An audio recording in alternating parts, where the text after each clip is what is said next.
ನಮಸ್ತೆ ಸ್ನೇಹಿತರೆ, ಇವತ್ತು ನಾವು ಹೊಸಗನ್ನಡದ ಕವಿತೆ ಮತ್ತು ನಾಟಕ ಪ್ರಥಮ BA ಕನ್ನಡದಲ್ಲಿ ಹೊಸಗನ್ನಡದ ಕವಿತೆ ಮತ್ತು ನಾಟಕದಲ್ಲಿ ನೀವು ಕೇಳಿರುವಂತಹ ಒಂದು ಕವಿತೆ ಬದಲಾವಣೆಯ ಇತಿಹಾಸ.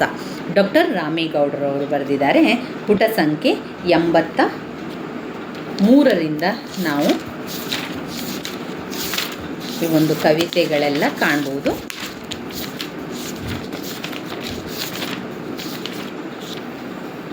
ಪುಟ ಸಂಖ್ಯೆ 53ರಿಂದ ಅದರಲ್ಲಿ ಕಣಿವೆಯ ಮುದುಕ, ತುಂಗಭದ್ರೆ, ವರ್ಧಮಾನ, ದಾಸಿಮಯ್ಯ ಬೆಕ್ಕಿರುವಂಥದ್ದು ನೀವು ಕೇಳಿರುವಂತಹ ಒಂದು ಕವಿತೆ ಅಂತ ಹೇಳಿದರೆ ಬದಲಾವಣೆಯ ಇತಿಹಾಸ, ರಾಮೇಗೌಡ. ಅದನ್ನಿವತ್ತು ನೋಡ್ಕೊಳ್ಳುವ. ಸಾಧ್ಯ ಆದಷ್ಟು ನಿಮಗೆ ನಾನು ಅದನ್ನು ತಿಳಿಸ್ತಾ ಹೋಗ್ತೇನೆ.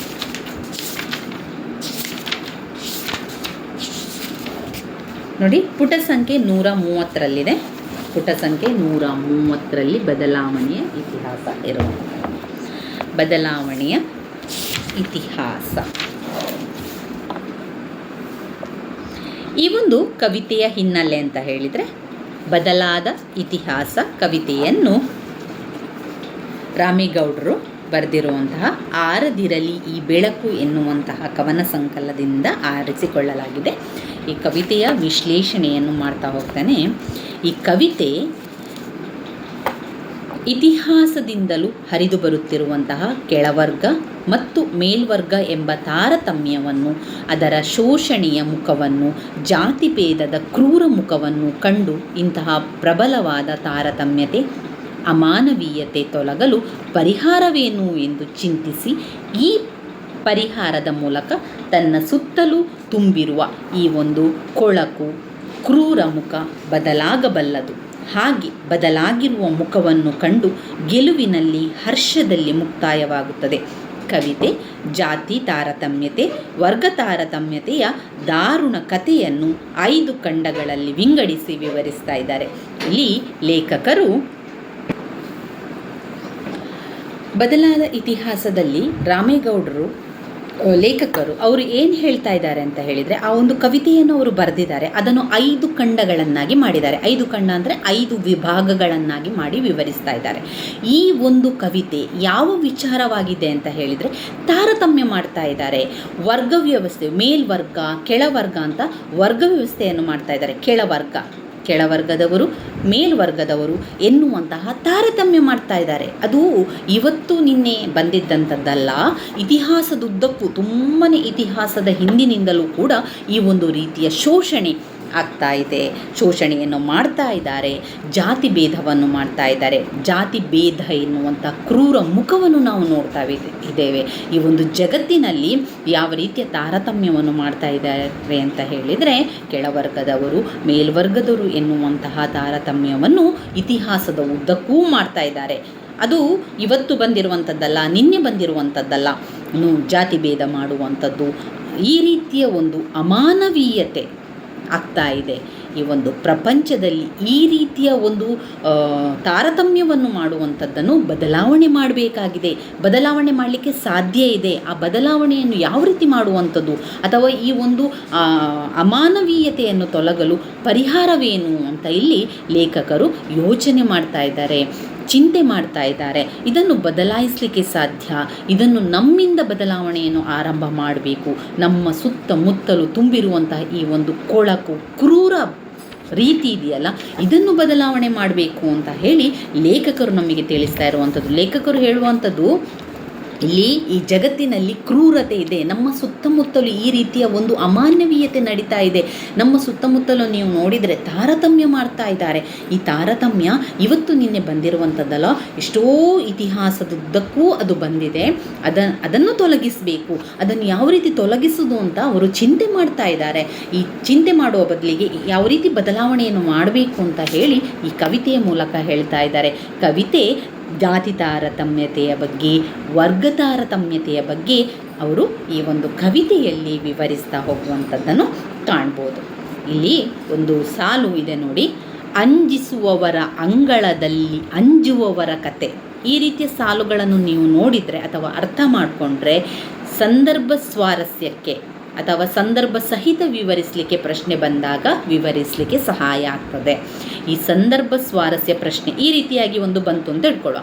ಅಂಜಿಸುವವರ ಅಂಗಳದಲ್ಲಿ ಅಂಜುವವರ ಕತೆ, ಮುಳ್ಳು ಬೇಲಿಯ ಮೇಲಿನ ನವಿರು ಬಟ್ಟೆ, ಬಲಿಷ್ಠ ಬಾಹುಗಳೊಳಗೆ ಮುದುಡಿಕೊಂಡಿಹ ಬಾಳು, ನಡೆದು ಬಂದ ಕಡೆಗೆ ಬಿಡು ಸ್ವಲ್ಪ ದುರ್ಬೀನು, ಉಬ್ಬು ತಗ್ಗುಗಳಲ್ಲಿ ಗಿಲಿಕಿ ಯಾಡಿದ ಭುವಿಗೆ ತುಸು ಬಗಿದೆ ಬಾನು, ತುಸು ಬಾಗಿದೆ ಬಾನು ಅಂತ ಒಂದು ಸಾಲುಗಳನ್ನು ಕೊಟ್ಟಿದ್ದಾರೆ.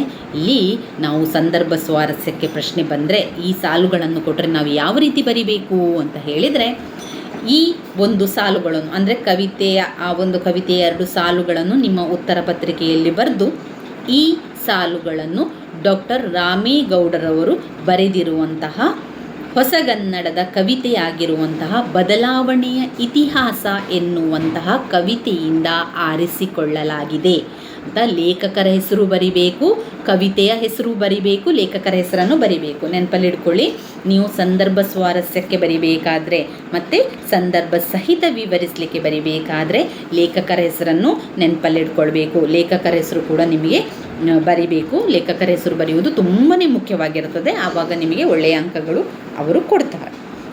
ಇನ್ನು ಒಂದು ವೇಳೆ ಲೇಖಕರ ಹೆಸರು ನೆನಪಿಗೆ ಬರ್ತಾ ಇಲ್ಲ ಅಂತ ಹೇಳಿದರೆ ಹೊಸಗನ್ನಡದ ಕವಿತೆಯಿಂದ ಆರಿಸಲಾಗಿದೆ ಅಂತವೇ ಬರೆಯಿರಿ. ಒಂದು ವೇಳೆ ನೀವು ಲೇಖಕರ ಹೆಸರು ಕಲೀಲೇಬೇಕು. ಒಂದು ವೇಳೆ ಲೇಖಕರ ಹೆಸರು ನೆನಪಿಗೆ ಬರ್ತಾ ಇಲ್ಲ ಅಂತಾದರೆ ನೀವೇನು ಮಾಡಬೇಕು, ಈ ಒಂದು ಸಾಲುಗಳನ್ನು ಹೊಸಗನ್ನಡದ ಕವಿತೆಯಿಂದ ಆರಿಸಿಕೊಳ್ಳಲಾಗಿದೆ ಅಂತ ಬರೀರಿ. ಇಲ್ಲಿ ಸಂಪೂರ್ಣವಾಗಿ ನೆನಪಲ್ಲಿಟ್ಕೊಳ್ಬೇಕಾಗಿರುವಂಥದ್ದು ಬದಲಾವಣೆಯ ಇತಿಹಾಸ ಕವಿತೆಯನ್ನು ಬರೆದವರು ಡಾಕ್ಟರ್ ರಾಮೇಗೌಡರವರು. ರಾಮೇಗೌಡರವರು ಯಾವ ವಿಚಾರವನ್ನು ಹೇಳ್ತಾ ಇದ್ದಾರೆ ಅಂತ ಹೇಳಿದರೆ, ತಾರತಮ್ಯ ಮಾಡುವುದರ ಬಗ್ಗೆ ಹೇಳ್ತಾ ಇದ್ದಾರೆ, ಜಾತಿ ತಾರತಮ್ಯವನ್ನು ಹೇಳ್ತಾ ಇದ್ದಾರೆ, ವರ್ಗ ತಾರತಮ್ಯವನ್ನು ಈ ಒಂದು ಕವಿತೆಯಲ್ಲಿ ಅವರು ವಿವರಿಸುವಂಥದ್ದು. ಕೆಳವರ್ಗದವರು, ಮೇಲ್ವರ್ಗದವರು, ಶೋಷಣೆಯ ಮುಖವನ್ನು, ಈ ಒಂದು ಜಾತಿ ಭೇದತೆಯನ್ನು ಇದನ್ನೆಲ್ಲ ಬದಲಾವಣೆ ಮಾಡಬೇಕು, ಬದಲಾವಣೆಯನ್ನು ಮಾಡಲಿಕ್ಕೆ ಸಾಧ್ಯ ಇದೆ ಎನ್ನುವಂಥದ್ದನ್ನು ಅವರು ಈ ಒಂದು ಕವಿತೆಯಲ್ಲಿ ವಿವರಿಸ್ತಾ ಇರುವಂಥದ್ದು ಕಾಣ್ಬೋದು. ವರ್ಗ ತಾರತಮ್ಯ, ಜಾತಿ ತಾರತಮ್ಯತೆಯ ಮೂಲಕ ಇತಿಹಾಸಗಳಿಂದ ಹರಿದುಕೊಂಡು ಬಂದ ಜೀತ ಪದ್ಧತಿ ಅಂಜಿಸುವವರ ಅಂಗಳದಲ್ಲಿ ಅಂಜುವವರ ಕಥೆಯಾಗಿದೆ ಅಂತ ಹೇಳ್ತಾ ಇದ್ದಾರೆ. ಈ ಒಂದು ಕವಿತೆಯ ಆರಂಭದ ಸಾಲುಗಳಲ್ಲಿ ಏನು ಹೇಳ್ತಾ ಇದ್ದಾರೆ ಅಂತ ಹೇಳಿದರೆ, ಯಾವಾಗ ನಾವು ಅಂಜುತ್ತೇವೋ, ಯಾವಾಗ ನಾವು ಆ ಒಂದು ಭಯದಿಂದಲೇ ಬದುಕ್ತೇವೋ ಆವಾಗ ಆ ಒಂದು ಜೀತ ಪದ್ಧತಿಗಳೆಲ್ಲ ಇರ್ತದೆ, ಹಾಗೇ ಇರ್ತದೆ. ನಾವು ಅದಕ್ಕೆ ಭಯ ಪಡಬಾರ್ದು. ಯಾವಾಗ ಜೀತ ಪದ್ಧತಿ ಎಲ್ಲ ಹಾಗೇ ಇರ್ತದೆ ಅಂತ ಹೇಳಿದರೆ, ಅಂಜಿಸುವವರ ಅಂಗಳದಲ್ಲಿ ಅಂಜುವವರ ಕಥೆಯಾಗಿದೆ. ನಾವು ಹೆದರಿಕೆಯಿಂದ ಅಥವಾ ನಾವು ಒಂದು ಭಯದಿಂದಲೇ ಆ ರೀತಿಯಾಗಿದ್ದಾಗ ನಾವು ಅದನ್ನು ಮುಂದುವರಿಸ್ತಾ ಹೋಗ್ತೇವೆ. ನಮಗೆ ಒಂದು ರೀತಿಯ ಭಯ ಅಲ್ವಾ, ನಮಗೆ ಒಂದು ರೀತಿಯ ಅಂಜಿಕೆ ಇರುವ ಕಾರಣ ಈ ಒಂದು ಜೀತ ಪದ್ಧತಿ ಇತಿಹಾಸದಿಂದುದ್ದಕ್ಕೂ ಬರ್ತಾನೇ ಇದೆ. ತಲೆಮಾರುಗಳಿಂದಲೇ ತಲಾಂತರಗಳಿಂದಲೂ ಕೂಡ ಆ ರೀತಿಯ ಒಂದು ಪದ್ಧತಿಯನ್ನು ಮಾಡ್ತಾ ಇದ್ದಾರೆ. ವರ್ಗ ತಾರತಮ್ಯವನ್ನು ಮಾಡುವಂಥದ್ದು, ಜಾತಿ ತಾರತಮ್ಯವನ್ನು ಮಾಡುವಂಥದ್ದು ಯಾವ ಕಾರಣದಿಂದಾಗಿ ನಾವು ಭಯ ಪಡ್ತಾ ಇದ್ದೇವೆ, ನಾವು ಅಂಜುತ್ತಾ ಇದ್ದೇವೆ, ಆ ಒಂದು ಕಾರಣದಿಂದಲೇ ಅದು ಮುಂದುವರಿತಾ ಇದೆ. ಇದಕ್ಕೆ ನಾವೇನು ಮಾಡಬಾರ್ದು, ಭಯ ಪಡಬಾರ್ದು. ಯಾವ ಕ್ಷಣದಲ್ಲೂ ಹರಿದು ಹೋಗುವಂಥದ್ದಾಗಿರುತ್ತದೆ ಈ ಒಂದು ಬದುಕು. ನಮ್ಮ ಒಂದು ಬದುಕು ಮುಳ್ಳು ಬೇಲಿಯ ಮೇಲಿನ ತೆಳುವಾದ ಬಟ್ಟೆಯಂತೆ. ಈಗ ನಮ್ಮ ಬದುಕು ಯಾವ ರೀತಿ ಇರ್ತದೆ ಅಂತ ಹೇಳಿದರೆ, ಯಾರ ಬದುಕು ಅವರ ಬದುಕು. ನಾವು ಭಯದಿಂದ ಬದುಕ್ತಾ ಇದ್ದೇವೆ, ಅಂಜಿಕೆಯಿಂದ ಬದುಕ್ತಾ ಇದ್ದೇವೆ ಅಂತ ಆದಮೇಲೆ ನಮ್ಮ ಒಂದು ಬದುಕು ಯಾವುದರ ಮೇಲೆ ಇದೆ, ಒಂದು ಮುಳ್ಳಿನ ಮೇಲೆ ಇರುವಂಥ ತೆಳುವಾದ ಬಟ್ಟೆಯ ರೀತಿಯಲ್ಲಿದೆ. ಆ ಒಂದು ತೆಳುವಾದ ಬಟ್ಟೆಯನ್ನು ಸ್ವಲ್ಪ ಎಳೆದ್ರೂ ಸಾಕು, ಏನಾಗ್ತದೆ, ಬಟ್ಟೆ ಹರಿತದೆ ವಿನಃ ಮುಳ್ಳಿಗೆ ಯಾವುದೇ ತೊಂದರೆ ಆಗೋದಿಲ್ಲ. ನಾವು ಸ್ವಲ್ಪ ಕ್ಷಣ, ಒಂದು ಸಣ್ಣ ಕ್ಷಣದಲ್ಲೂ ಕೂಡ ಆ ಒಂದು ಸ್ವಲ್ಪ ಒಂದು ಈ ರೀತಿ ಎಳೆದ್ರೂ ಕೂಡ ಆ ಒಂದು ತೆಳುವಾದ ಬಟ್ಟೆ ಏನಾಗ್ತದೆ, ಹರಿದು ಹೋಗ್ತದೆ. ಇಂತಹವರು ನಮ್ಮ ಬದುಕಿನ ಇತಿಹಾಸವನ್ನು, ನಡೆದುಕೊಂಡ ಬಂದ ರೀತಿಯನ್ನು ದುರ್ಬೀನು ಬಿಟ್ಟು ನೋಡಿ ಸರಿಯಾಗಿ ಅರಿಯಬೇಕು. ನಾವೇನು ಮಾಡಬೇಕು ಅಂತ ಹೇಳಿದರೆ, ದುರ್ಬೀನು ಅಂತ ಹೇಳ್ತೇವೆ ನೋಡಿ, ದುರ್ಬೀನನ್ನು ನೋಡುವಂಥದ್ದು ಈ ಇದರಲ್ಲಿ ಭೂತ ಕನ್ನಡಿ ಅಂತ ಇರ್ತದಲ್ಲ, ಅದನ್ನು ನೋಡಿ ದುರ್ಬೀನು ಹಾಕಿ ನೋಡುವಂಥದ್ದನ್ನು ಬಿಡಬೇಕು. ಅದನ್ನು ನೋಡುವುದನ್ನು ಬಿಟ್ಟರೆ ನಮಗೂ ಕೂಡ ಬಿಟ್ಟು ನೋಡಿದರೆ ಅದು ಸರಿಯಾಗಿ ನಾವು ತಿಳ್ಕೊಳ್ಳಿಕ್ಕೆ ಸರಿಯಾಗ್ತದೆ. ಉಳ್ಳವರು ಮೇಲ್ಪಟ್ಟ ಜನರ ಆಡಿದ ಆಟಕ್ಕೆ ಆ ಬಾನು ಕೂಡ ತುಸು ಬಾಗಿರುವಂತೆ ಕಾಣ್ತಾ ಇದೆ. ಇಲ್ಲಿ ಲೇಖಕರು ಹೇಳ್ತಾ ಇದ್ದಾರೆ, ಉಳ್ಳವರು ಆಮೇಲೆ ಮೇಲ್ಪಟ್ಟ ಮೇಲಿನ ವರ್ಗದ ಜನರು ಈ ರೀತಿಯ ಮಾಡುವಂತಹ ಒಂದು ಆಟಕ್ಕೆ ಈ ಬಾನು ಕೂಡ ಸ್ವಲ್ಪ ಬಾಗಿದ ರೀತಿಯಲ್ಲಿ ಲೇಖಕರಿಗೆ ಕಾಣ್ತಾ ಇದೆ. ಅಂದರೆ ಅದು ಕೂಡ ತಲೆ ಬಾಗಿದೆ. ಅವರು ಮಾಡುವಂತಹ ಒಂದು ಆಟಕ್ಕೆ, ಅವರು ಆಡುವಂತಹ ಒಂದು ಆಟಕ್ಕೆ ಅವರು ಆ ರೀತಿಯನ್ನು ಮಾಡ್ತಾ ಇದ್ದಾರೆ ಅಂತ ಅಂದರೆ ಅಲ್ಲಿ ಬಾನು ಕೂಡ ಸ್ವಲ್ಪ ಬಾಗಿದ ರೀತಿಯಲ್ಲಿ ಲೇಖಕರಿಗೆ ಕಾಣ್ತಾ ಇದೆ. ಈ ಕೆಳವರ್ಗದ ಬದುಕು ಎಷ್ಟು ದಾರುಣವಾದದ್ದು ಅಂದರೆ, ಅವರ ಹೆಣ್ಣು ಮಕ್ಕಳು ಯಾರೋ ಉಂಡು ಎಸೆದ ಎಂಜಲಿನ ಎಲೆಯನ್ನು ಹಿಡಿದು ಅದರಲ್ಲಿರುವಂತಹ ಅಕ್ಕಿ ತೆಗೆದು ಬಾಳ್ವೆ ಮಾಡಬೇಕಾಗಿದೆ. ಊರೆಲ್ಲ ಉಂಡು ಮುಕ್ಕಳಿಸಿದ ಉಗಿದ ನೀರಿನಲ್ಲಿ ಬದುಕು ಸಾಗಿಸಬೇಕಾಗಿದೆ. ಇದರಿಂದ ಮೃತ್ಯು ಅವರ ಅಂಗಳದಲ್ಲಿ ಕಾಲು ಜಾರಿ ಬಿದ್ದು ನರ್ತಿಸುತ್ತಿದ್ದಾಳೆ ಅಂತ ಲೇಖಕರು ಇಲ್ಲಿ ವಿವರಿಸ್ತಾ ಇದ್ದಾರೆ. ಲೇಖಕರು ಇಲ್ಲಿ ಹೇಳ್ತಾ ಇದ್ದಾರೆ, ಇಲ್ಲಿ ಎಷ್ಟು ಕಷ್ಟ ಇದೆ. ಕೆಳವರ್ಗದ ಬದುಕು ಎಷ್ಟು ದಾರುಣ ಸ್ಥಿತಿಯಲ್ಲಿದೆ ಅಂತ ಹೇಳಿದರೆ, ಅವರ ಬದುಕು ಈಗ ಕಷ್ಟದಲ್ಲಿದೆ. ಮೇಲ್ವರ್ಗದವರು ಉಂಡಂತಹ ಎಲೆಯಲ್ಲಿರುವಂತಹ ಅಗುಳಗಳನ್ನು ತೆಗೆದು ಅವರು ಜೀವನವನ್ನು ಮಾಡ್ತಾ ಇದ್ದಾರೆ. ಅವರು ತುಪ್ಪಿರುವಂತಹ ನೀರಿನಿಂದ ಬದುಕನ್ನು ಸಾಗಿಸ್ತಾ ಇದ್ದಾರೆ. ಉಂಡು ಎಸೆದ ಎಂಜಲೆಲೆಯಲ್ಲಿ ಇರುವಂತಹ ಅನ್ನವನ್ನು ಅವರು ಹೆಕ್ಕಿ ಊಟ ಮಾಡುವಂಥದ್ದು. ಆಮೇಲೆ ಊರಿನಲ್ಲೆಲ್ಲ ಉಂಡು ಮುಕ್ಕಳಿಸಿದಂಥ ಉಗಿದ ನೀರಿನಲ್ಲಿ ಅವರು ಬದುಕನ್ನು ಸಾಗಿಸ್ತಾ ಇದ್ದಾರೆ. ಅದರಿಂದ ಅವರ ಒಂದು ಜೀವನ, ಅವರ ಒಂದು ಇದರಿಂದಾಗಿ ಅವರು ಏನಾಗ್ತಾ ಇದ್ದಾರೆ, ಮೃತ್ಯು ಎನ್ನುವಂಥದ್ದು ಅವರ ಅಂಗಳದಲ್ಲೇ ಇದೆ. ಯಾವಾಗ ಬೇಕಾದರೂ ಕೂಡ ಅವರಿಗೆ ಮೃತ್ಯು ಬರ್ಬೋದು, ಅಂದರೆ ಅವರಿಗೆ ಯಾವಾಗ ಬೇಕಾದರೂ ಕೂಡ ಸಾವು ಬರ್ಬೋದು ಎನ್ನುವಂಥದ್ದನ್ನು ಅವರು ವಿವರಿಸ್ತಾ ಇದ್ದಾರೆ.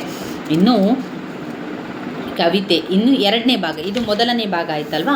ಕವಿತೆಯ ಎರಡನೇ ಭಾಗದಲ್ಲಿ ಏನು ಹೇಳ್ತಾ ಇದ್ದಾರೆ ಅಂತ ಹೇಳಿದರೆ, ಕೆಳವರ್ಗದವರು ದುಡಿಮೆಯ ಭಾರದಿಂದ ನುಲುಗಿ ಹೋಗಿರುವ ಚಿತ್ರಣವನ್ನು ವಿವರಿಸ್ತಾ ಇದ್ದಾರೆ. ಇಲ್ಲಿ ಲೇಖಕರಾದಂತಹ ಡಾಕ್ಟರ್ ರಾಮೇಗೌಡರವರು ಕವಿತೆಯ ಎರಡನೆಯ ಸಾಲಿನಲ್ಲಿ ಕೆಳವರ್ಗದವರ ಒಂದು ಉದ್ಯೋಗ, ಅವರ ಒಂದು ದುಡಿಮೆಯ ಭಾರದ ಬಗ್ಗೆ, ದುಡಿಮೆಯ ಭಾರದಿಂದ ಯಾವ ರೀತಿ ತತ್ತರಿಸಿ ಹೋಗ್ತಾ ಇದ್ದಾರೆ, ಯಾವ ರೀತಿ ಅವರು ನಡುಗಿ ಹೋಗ್ತಾ ಇದ್ದಾರೆ ಎನ್ನುವಂಥ ಚಿತ್ರಣವನ್ನು ಇಲ್ಲಿ ವಿವರಿಸ್ತಾ ಇದ್ದಾರೆ.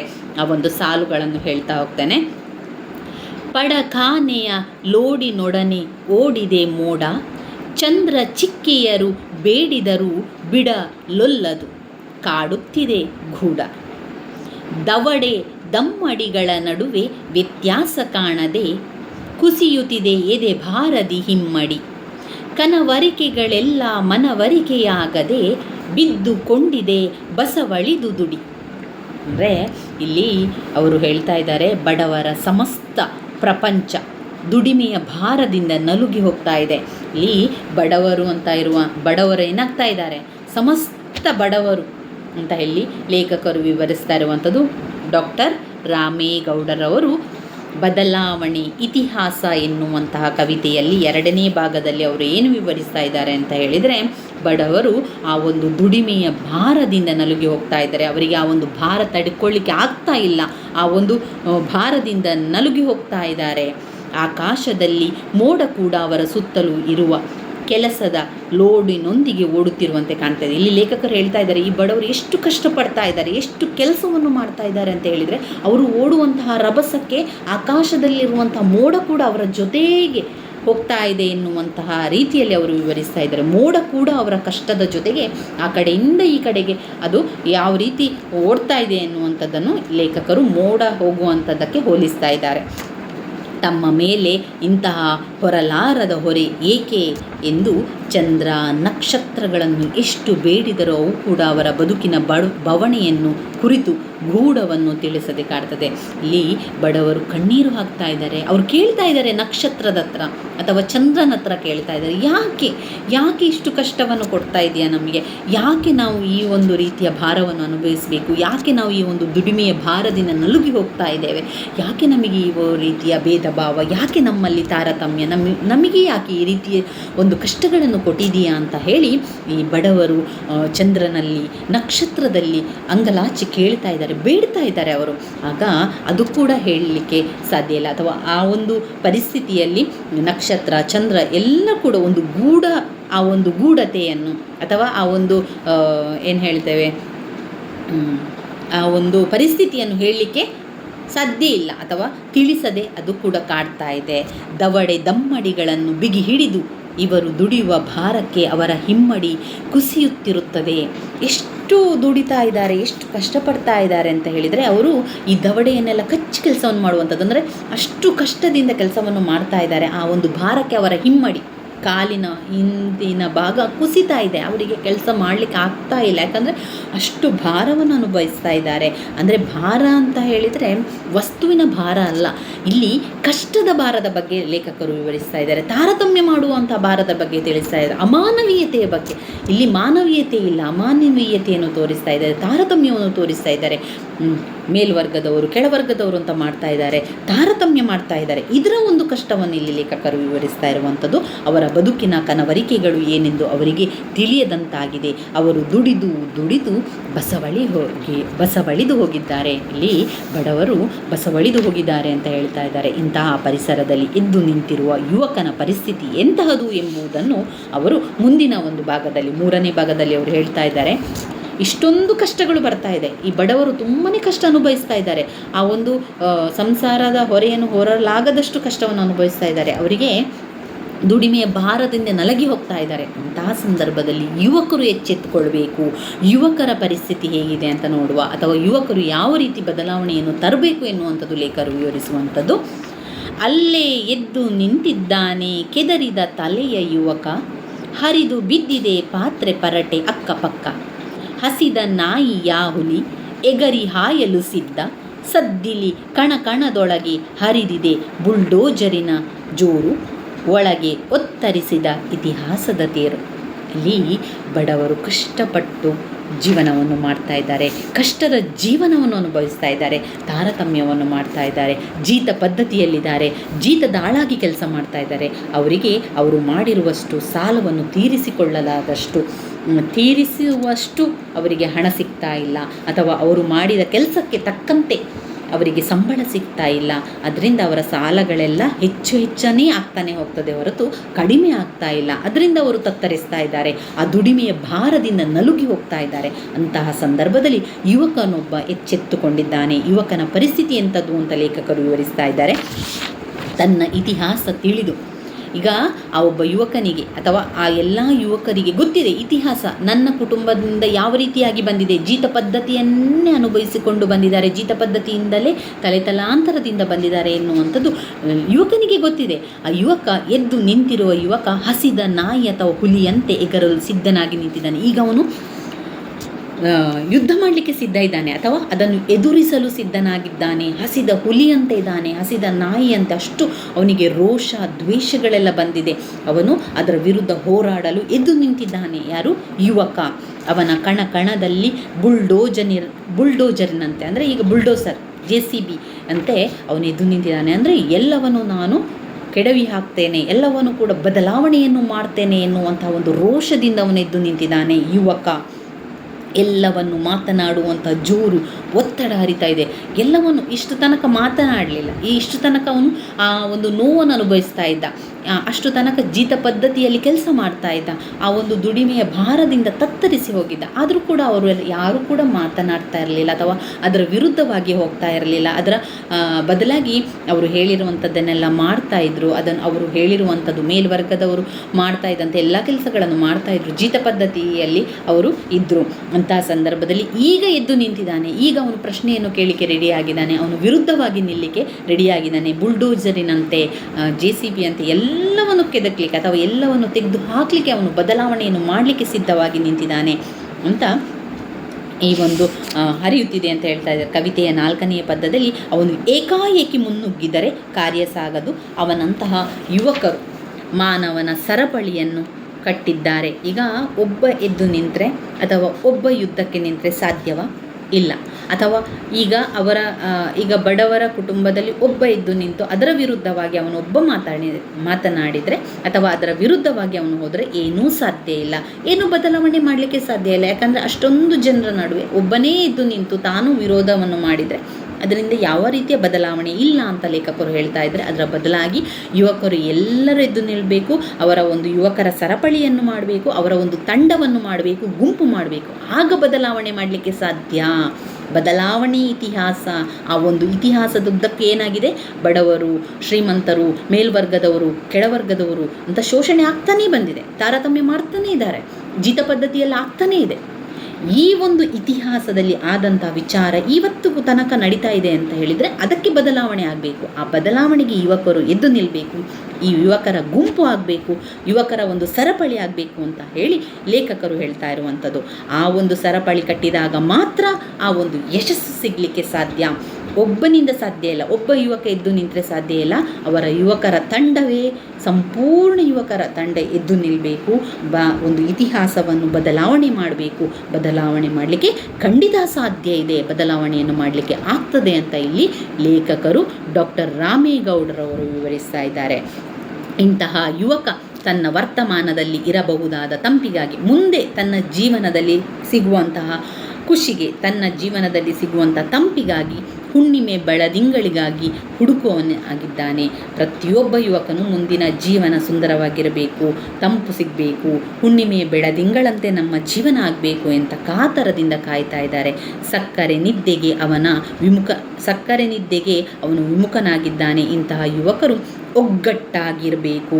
ಇತಿಹಾಸದ ವಿರುದ್ಧ ತಿರುಗಿ ನಿಂತರೆ ಅದು ಅವರ ಬೆನ್ನ ಮೇಲೆ ಇತಿಹಾಸದಿಂದ ಹೇರಲ್ಪಟ್ಟಂಥ ಎಲ್ಲ ಒತ್ತಡ, ಎಲ್ಲ ತಾರತಮ್ಯತೆ, ಎಲ್ಲ ಅನಾಮವೀಯ ಒಂದು ಕೃತ್ಯಗಳಿದೆಯಲ್ಲ, ಅದನ್ನೆಲ್ಲವನ್ನು ತೊಡೆದು ಹಾಕಲಿಕ್ಕೆ ಸಾಧ್ಯ ಯಾವಾಗ ಆ ಒಂದು ಸಂಪೂರ್ಣ ಯುವಕರ ಗುಂಪು ಎಲ್ಲ ಒಗ್ಗಟ್ಟಿನಿಂದ ಅದರ ವಿರುದ್ಧವಾಗಿ ನಿಂತರೆ ಖಂಡಿತವಾಗಿಯೂ ಎಲ್ಲ ಸಾಧ್ಯ. ಅಂತಹ ಒತ್ತಡಗಳ ಬಂಡೆಗಳನ್ನು ಸಿಡಿಸಲಿಕ್ಕೆ ಸಾಧ್ಯ, ಸಿಡಿಮದ್ದನ್ನು ಇಟ್ಟು ಸ್ಫೋಟಿಸಿದಂತಾಗುತ್ತದೆ. ಆಗ ಈ ಒಂದು ಜಾತಿ ಮತದ ಆಧಾರದ ಮೇಲೆ ಹೇರಲ್ಪಟ್ಟಂತಹ ಶೋಷಣೆ, ಅಮಾನವೀಯತೆ ನಿಯಮಗಳನ್ನು ಅವನು ಸ್ಫೋಟಿಸಿ ಹೊರಬರಲು ಸಾಧ್ಯ. ಯಾವಾಗ ಗುಂಪು ಮಾಡಿಕೊಳ್ಬೇಕು, ಯುವಕರ ಗುಂಪನ್ನು ಮಾಡಿಕೊಳ್ಬೇಕು, ಯುವಕರ ಸರಪಳಿಯನ್ನು ಮಾಡಿದರೆ ಆ ಒಂದು ಬದಲಾವಣೆಯನ್ನು ಮಾಡ್ಬೋದು, ಇತಿಹಾಸ ಬದಲಾದ ಇತಿಹಾಸವನ್ನು ಮಾಡಿಕೊಳ್ಬೋದು ಅಂತ ಡಾಕ್ಟರ್ ರಾಮೇಗೌಡರವರು ಪ್ರತಿಯೊಂದು ಸಾಲುಗಳ ಪದ್ಯದಲ್ಲೂ ಕೂಡ ವಿವರಿಸ್ತಾ ಇದ್ದಾರೆ. ಇಂತಹ ಸಾಧ್ಯತೆಯ ಹೊಸ ಗಾಳಿಯನ್ನು ಕಂಡು ಹರ್ಷವನ್ನು ವ್ಯಕ್ತಪಡಿಸುತ್ತಾ, ಇಂತಹ ಬದಲಾದ ಇತಿಹಾಸವನ್ನು ಕಾಣುತ್ತಾ ಇಲ್ಲಿ ಕವಿತೆಯನ್ನು ಮುಕ್ತಾಯ ಮಾಡ್ತಾ ಇದ್ದಾರೆ. ಕೊನೆಯದಾದ ಸಾಲು: ಹಾಗೆಯೇ ನೋಡುತ್ತಿರು ಹರಿವ ನೀರು, ಸುಳಿವ ಗಾಳಿ, ನಲಿವ ನೆಲಗಳಿಗೆಲ್ಲ ಎಲ್ಲಿಲ್ಲದ ಹುರುಪು, ಗಿಡ ಮರಗಳ ಸಂದುಗಳಲ್ಲೂ ಕಣ್ಣೊಡೆಯುತ್ತಿವೆ ಹೊಸ ಜಗತ್ತು. ದಾಪುಗಾಲು ಹಾಕಿದ್ದಾನೆ ಭವಿಷ್ಯದ ಬೆಳಕಿನತ್ತ ಗವಿಯೊಳಗಿದ್ದ ಮನುಷ್ಯ ಅಂತ ಹೇಳಿದರೆ ಆ ಒಂದು ಗುಹೆಯ ಒಳಗಿದ್ದ ಮನುಷ್ಯ ಹೊರ ಬಂದರೆ ಎಲ್ಲವೂ ಕೂಡ ಸಾಧ್ಯ. ಅಂದರೆ ಆ ಒಂದು ಮರೆಯಲ್ಲಿದ್ದಂಥವರು, ಹಿಂದೆ ಸರಿದಿದ್ದವರು ಮುಂದೆ ಬರಬೇಕು, ಎಲ್ಲ ಕಷ್ಟಗಳ ವಿರುದ್ಧ ಹೋರಾಟ ಮಾಡಬೇಕು, ಅದರ ವಿರುದ್ಧವಾಗಿ ಮಾತನಾಡಬೇಕು. ಅವರಿಗೆ ಆಗುವಂತಹ ಶೋಷಣೆಗಳನ್ನು, ಅನ್ಯಾಯಗಳ ವಿರುದ್ಧ ಯಾವಾಗ ಗುಂಪಾಗಿ ಒಗ್ಗಟ್ಟಿನಿಂದ ಮಾತನಾಡ್ತಾರೋ ಆವಾಗ ಬದಲಾವಣೆ ಖಂಡಿತವೂ ಸಾಧ್ಯ, ಬದಲಾದ ಇತಿಹಾಸ ಆಗಲಿಕ್ಕೆ ಸಾಧ್ಯ ಅಂತ ಹೇಳ್ತಾ ಇದ್ದಾರೆ. ಹೀಗೆ ಜಾತಿ ಮತದ ವಿಷಚಕ್ರದಲ್ಲಿ ಸಿಲುಕಿದ್ದಂತಹ ಮನುಷ್ಯರು ಮುಖ್ಯವಾಗಿ ಯುವಕ ಸ್ತೋಮ ಒಗ್ಗಟ್ಟಾಗಬೇಕು, ಸಿಡಿದೇಳಬೇಕು, ತಮ್ಮ ಇತಿಹಾಸದ ವಿರುದ್ಧ ಸ್ಫೋಟಿಸಿ ಹೊರಬಂದರೆ ಅವರ ಬದುಕು ಅಷ್ಟು ಸುಂದರಮಯವಾಗ್ತದೆ. ಬದುಕಿನಲ್ಲಿ ಹೊಸ ಹರಿವ ನೀರು, ಸುಳಿವ ಗಾಳಿ, ನಲಿವ ನೆಲಗಳಿಗೆ ಎಲ್ಲಿಲ್ಲದ ಹುರುಪು ಮೂಡಿತು. ಆಗ ಅವರಿಗೆ ಹೊಸ ಜಗತ್ತು ಕಣ್ಣೆದುರು ಬರ್ತದೆ. ಅವರ ಜನಾಂಗ ಅಂದರೆ ಅವರ ತಲೆತಲಾಂತರದಿಂದ ಬಂದಂತಹ ಶೋಷಣೆ, ಅನ್ಯಾಯ, ತಾರತಮ್ಯ, ಜೀತ ಪದ್ಧತಿ ಎಲ್ಲವನ್ನು ಕೂಡ ಸಿಡಿಸಲಿಕ್ಕೆ ಸಾಧ್ಯ ಇದೆ. ಅಂತಹ ಜಗತ್ತು ನಮಗೆ ಸಾಧ್ಯ. ಶತಮಾನಗಳಿಂದಲೂ ಜಾತಿ ಮತ ಭಾರಕ್ಕೆ ಕುಗ್ಗಿ ಹೋಗಿದ್ದ, ಅದರ ಗವಿಯಲ್ಲಿಯೇ ಬಂಧಿತನಾಗಿದ್ದಂತಹ ಮನುಷ್ಯ ಹೊರಬರಲಿಕ್ಕೆ ಸಾಧ್ಯ.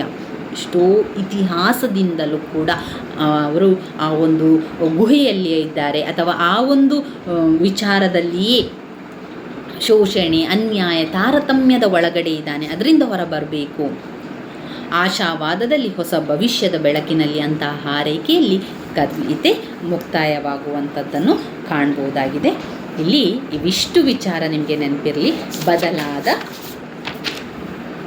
ಬದಲಾದ ಇತಿಹಾಸ ಡಾಕ್ಟರ್ ರಾಮೇಗೌಡರು ಬರೆದಿದ್ದಾರೆ. ತುಂಬಾ ಮುಖ್ಯವಾಗಿರುವಂತಹ ಒಂದು ಕವಿತೆ ಸ್ನೇಹಿತರೆ. ಹಲವು ಬಾರಿ ಪ್ರಶ್ನೆ ಪತ್ರಿಕೆಯಲ್ಲಿ ಕೇಳಿರುವಂತಹ ಪ್ರಶ್ನೆ, ಹಾಗೆ ನೀವು ರಿಕ್ವೆಸ್ಟ್ ಮಾಡಿರುವಂಥ ಒಂದು ಕವಿತೆ ಕೂಡ ಬದಲಾದ ಇತಿಹಾಸ ಎನ್ನುವಂಥದ್ದು. ಒಟ್ಟಾಗಿ ನೀವು ನೆನಪಲ್ಲಿಟ್ಕೊಳ್ಬೇಕಿರುವಂಥದ್ದು, ಇಲ್ಲಿ ಡಾಕ್ಟರ್ ರಾಮೇಗೌಡರವರು ಬದಲಾದ ಇತಿಹಾಸದಲ್ಲಿ ಏನು ಹೇಳ್ತಾ ಇದ್ದಾರೆ ಅಂತ ಹೇಳಿದರೆ, ಯುವಕರ ತಂಡ ಅಂದರೆ ಶೋಷಣೆಯಿಂದ ನರಳುತ್ತಾ ಇರುವಂತಹ ಕೆಳವರ್ಗದ ಯುವಕರ ತಂಡ ಒಗ್ಗಟ್ಟಾಗಿ ನಿಲ್ಲಬೇಕು. ಅವರು ಆ ಒಂದು ತಾರತಮ್ಯ, ಅಮಾನವೀಯತೆ, ಶೋಷಣೆ, ಅನ್ಯಾಯದ ವಿರುದ್ಧ ಸಿಡಿದೇಳಬೇಕು. ಒಗ್ಗಟ್ಟಾಗಿ ನಿಂತು ಈ ಎಲ್ಲ ಕಷ್ಟಗಳಿಂದ ಹೊರಬರಬೇಕು. ಬಂಡೆಯಂತೆ ಇದ್ದಂತಹ ಅವರ ಕಷ್ಟಗಳನ್ನು ಸಿಡಿಸಬೇಕು. ಅವರು ಒಬ್ಬನಾಗಿ ನಿಂತರೆ ಯಾವುದು ಬದಲಾವಣೆ ಸಾಧ್ಯ ಇಲ್ಲ.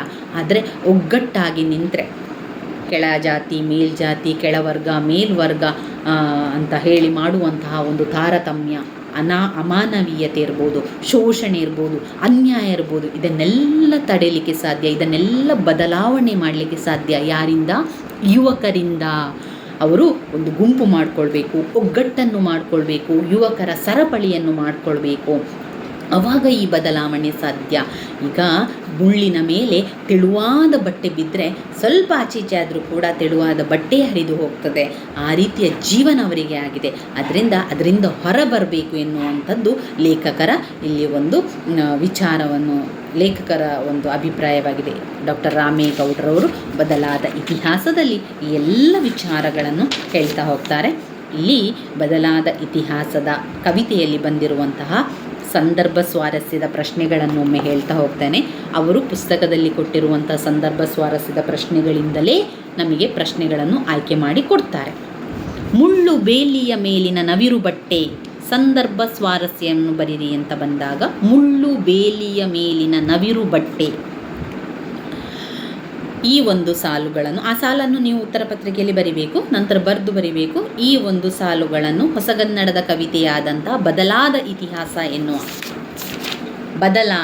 ಇತಿಹಾಸ ಎನ್ನುವ ಕವಿತೆಯಿಂದ ಆರಿಸಿಕೊಳ್ಳಲಾಗಿದೆ. ಇದನ್ನು ಡಾಕ್ಟರ್ ರಾಮೇಗೌಡರವರು ಬರೆದಿರುವಂತಹ ಕವಿತೆಯ, ಇದು ರಾಮೇಗೌಡರು ಬರೆದಿರುವಂಥ ಕವಿತೆ ಅಂತ ಬರಿಬೋದು, ಅಥವಾ ಡಾಕ್ಟರ್ ರಾಮೇಗೌಡರವರು ಬರೆದಿರುವಂತಹ ಬದಲಾದ ಇತಿಹಾಸ ಎನ್ನುವಂತಹ ಹೊಸಗನ್ನಡದ ಕವಿತೆಯಿಂದ ಆರಿಸಿಕೊಳ್ಳಲಾಗಿದೆ ಅಂತ ಬರಿಬೇಕು. ನಂತರ ಬರಿಬೇಕು, ಇಲ್ಲಿ ಅವರು ಮುಖ್ಯವಾಗಿ ಬಡವರು, ಶ್ರೀಮಂತರು, ಮೇಲ್ವರ್ಗದವರು, ಕೆಳವರ್ಗದವರು ಎನ್ನುವಂತಹ ತಾರತಮ್ಯ, ಅಮಾನವೀಯತೆಯನ್ನು ವಿವರಿಸ್ತಾ ವರ್ಗ ತಾರತಮ್ಯ, ಜಾತಿ ತಾರತಮ್ಯದ ಮೂಲಕ ಇತಿಹಾಸಗಳಿಂದ ಹರಿದುಕೊಂಡು ಬಂದಂತಹ ಈ ಒಂದು ಪದ್ಧತಿಗಳು, ಜೀತ ಪದ್ಧತಿಗಳು, ಅದನ್ನೆಲ್ಲ ಒಂದು ಅಂಜುವವರ ಕಥೆಯ ಬಗ್ಗೆ ಅವರು ವಿವರಿಸ್ತಾ ಹೋಗ್ತಾರೆ. ಅವರು ಹೇಳ್ತಾ ಇದ್ದಾರೆ, ಅವರ ಬದುಕು ಯಾವ ರೀತಿ ಇದೆ ಅಂತ ಹೇಳಿದರೆ, ಮುಳ್ಳು ಬೇಲಿಯ ಮೇಲೆ ಹಾಕಿದಂಥ ತೆಳುವಾದ ಬಟ್ಟೆಯ ರೀತಿಯಲ್ಲಿದೆ. ಸ್ವಲ್ಪ ಅದಲು ಬದಲಾದರೂ ಕೂಡ ಬಟ್ಟೆ ಹರಿದು ಹೋಗುತ್ತದೆ ಎನ್ನುವಂತಹ ಕಾರಣವನ್ನು ಹೇಳ್ತಾ, ಇಂಥವರು ತಮ್ಮ ಬದುಕಿನ ಇತಿಹಾಸವನ್ನು ನಡೆದುಕೊಂಡ ಬಂದ ರೀತಿ, ಅವರು ಯಾವ ರೀತಿ ಇತಿಹಾಸದುದ್ದಕ್ಕೂ ನಡೆದುಕೊಂಡು ಬಂದಿದ್ದಾರೆ ಎನ್ನುವಂಥದ್ದನ್ನು ದುರ್ಬೀನು ಹಾಕಿ ನೋಡಬೇಕು ಎನ್ನುವಂತಹ ರೀತಿಯಲ್ಲಿ ಅವರು ಹೇಳ್ತಾ ಈ ಒಂದು ಸಾಲುಗಳನ್ನು ಹೇಳ್ತಾ ಇದ್ದಾರೆ ಅಂತ ಬರೀರಿ. ಒಂದು, ಮುಳ್ಳು ಬೇಲಿಯ ಮೇಲಿನ ನವಿರು ಬಟ್ಟೆ. ಎರಡನೆಯ ಸಂದರ್ಭ ಸ್ವಾರಸ್ಯದ ಪ್ರಶ್ನೆ, ಪಡಕಾನೆಯ ಲೋಡಿನೊಡನೆ ಓಡಿದೆ ಮೋಡ, ಚಂದ್ರ ಚಿಕ್ಕೆಯರು ಬೇಡಿದರು ಬಿಡಲೊಲ್ಲರು. ಇಲ್ಲಿ ಬಡವರು ಕಷ್ಟಪಟ್ಟು ಜೀವನವನ್ನು ಮಾಡ್ತಾ ಇದ್ದಾರೆ. ಅವರು ಆ ಒಂದು ದುಡಿಮೆಯನ್ನು, ತುಂಬ ಭಾರವಾದ ದುಡಿಮೆಯನ್ನು ಮಾಡ್ತಾ ಇದ್ದಾರೆ. ದುಡಿಮೆಯಲ್ಲಿ ಭಾರದಿಂದಾಗಿ ಅವರು ನಲುಗಿ ಹೋಗ್ತಾ ಇದ್ದಾರೆ. ಪಡಕಾನೆಯ ಲೋಡಿನೊಡನೆ, ಆ ಒಂದು ಪಡಕಾನೆ ಅಂದರೆ ಕೆಲಸ, ಆ ಒಂದು ಕೆಲಸದ ಲೋಡಿನ ಜೊತೆಗೆ ಪಡಕಾನೆಯ ಲೋಡಿನ ಒಡನೆ ಅವರು ಹೋಗ್ತಾ ಇದ್ದಾರೆ, ಆ ಕಡೆಯಿಂದ ಈ ಕಡೆಗೆ ಹೋಗ್ತಾ ಇದ್ದಾರೆ. ಅವರಿಗೆ ನನ್ನ ತಡ್ಕೊಳ್ಳಿಕ್ಕೆ ಸಾಧ್ಯ ಆಗ್ತಾ ಇಲ್ಲ. ಅಂತಹ ಸಂದರ್ಭದಲ್ಲಿ ಅವರ ಜೊತೆಗೆ ಮೋಡ ಕೂಡ ಆ ಕಡೆಯಿಂದ ಈ ಕಡೆಗೆ ಹೋಗ್ತಾ ಇದೆ.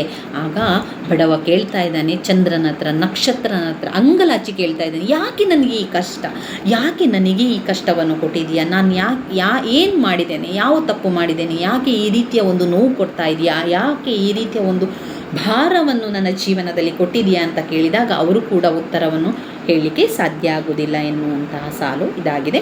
ಈ ಸಾಲುಗಳನ್ನು ಡಾಕ್ಟರ್ ರಾಮೇಗೌಡರವರು ಬರೆದಿರುವ ಬದಲಾದ ಇತಿಹಾಸ ಎನ್ನುವ ಹೊಸಗನ್ನಡದ ಕವಿತೆಯಿಂದ ಆರಿಸಿಕೊಳ್ಳಲಾಗಿದೆ ಅಂತ ಬರೆಯಿರಿ. ನಿಮಗೆ ಸಂದರ್ಭ ಸ್ವಾರಸ್ಯ ಪ್ರಶ್ನೆಗಳು, ನಿಮಗೆ ಪ್ರಶ್ನೆಗಳಲ್ಲಿ ನಾನು ಅದು ಅಂಕಗಳು ಎಷ್ಟು ಬಂದಿದೆ ಅಂತ ತಿಳಿಸ್ತೇನೆ.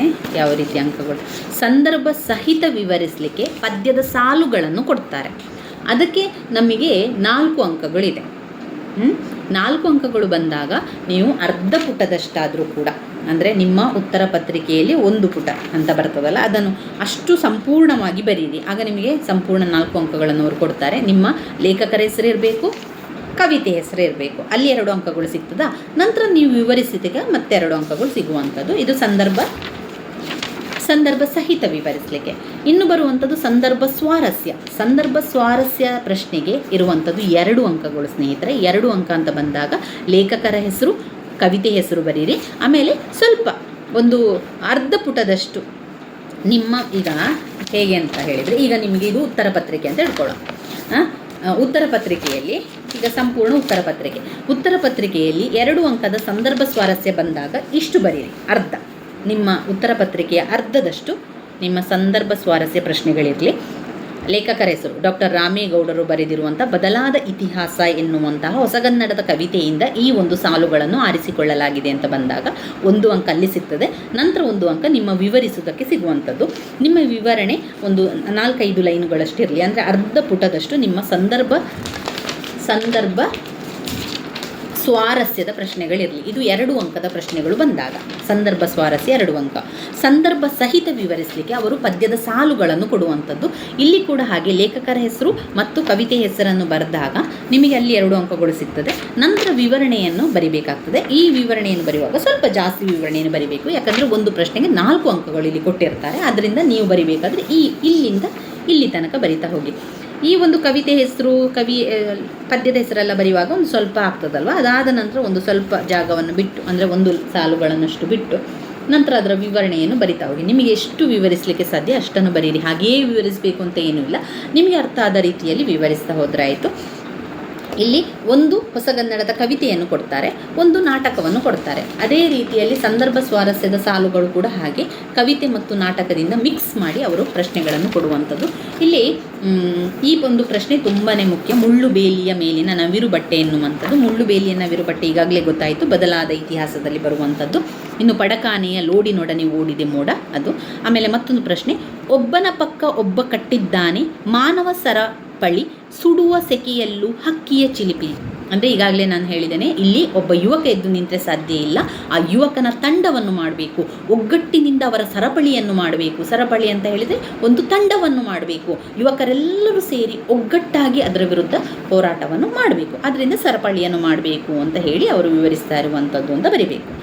ಇನ್ನು ಕೊನೆಯದಾದ ಒಂದು ಸಂದರ್ಭ ಸ್ವಾರಸ್ಯದ ಪ್ರಶ್ನೆ, ಕಣದೊಳಗೆ ಹರಿದಿದೆ ಬುಲ್ಡೋಜರಿನ ಜೋರು, ಒಳಗೆ ಒತ್ತರಿಸಿದ ಇತಿಹಾಸದ ತೇರು. ನಿಮಗಿಲ್ಲಿ ಕೆಲವೊಂದು ಸಂದರ್ಭ ಸ್ವಾರಸ್ಯದ ಸಾಲುಗಳಲ್ಲೇ ಗೊತ್ತಾಗ್ತದೆ ಅದು ಯಾವ ಕವಿತೆ ಅಂತ.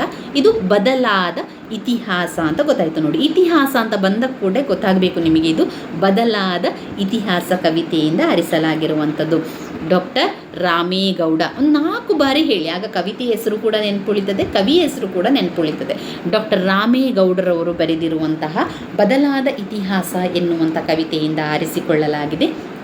ಇಲ್ಲಿ ಬಡವರು ಕಷ್ಟಪಡ್ತಾ ಇದ್ದಾರೆ, ಶೋಷಣೆಯಿಂದ ನರಳ್ತಾ ಇದ್ದಾರೆ, ತಾರತಮ್ಯ ಆಗ್ತಾ ಇದೆ, ಅವರ ಸಂಪೂರ್ಣ ಇತಿಹಾಸದಿಂದಲೂ ಅವರ ಜೀವನ ಒಂದು ಜೀತ ಪದ್ಧತಿಯಲ್ಲಿ ಉಳಿದು ಹೋಯಿತು.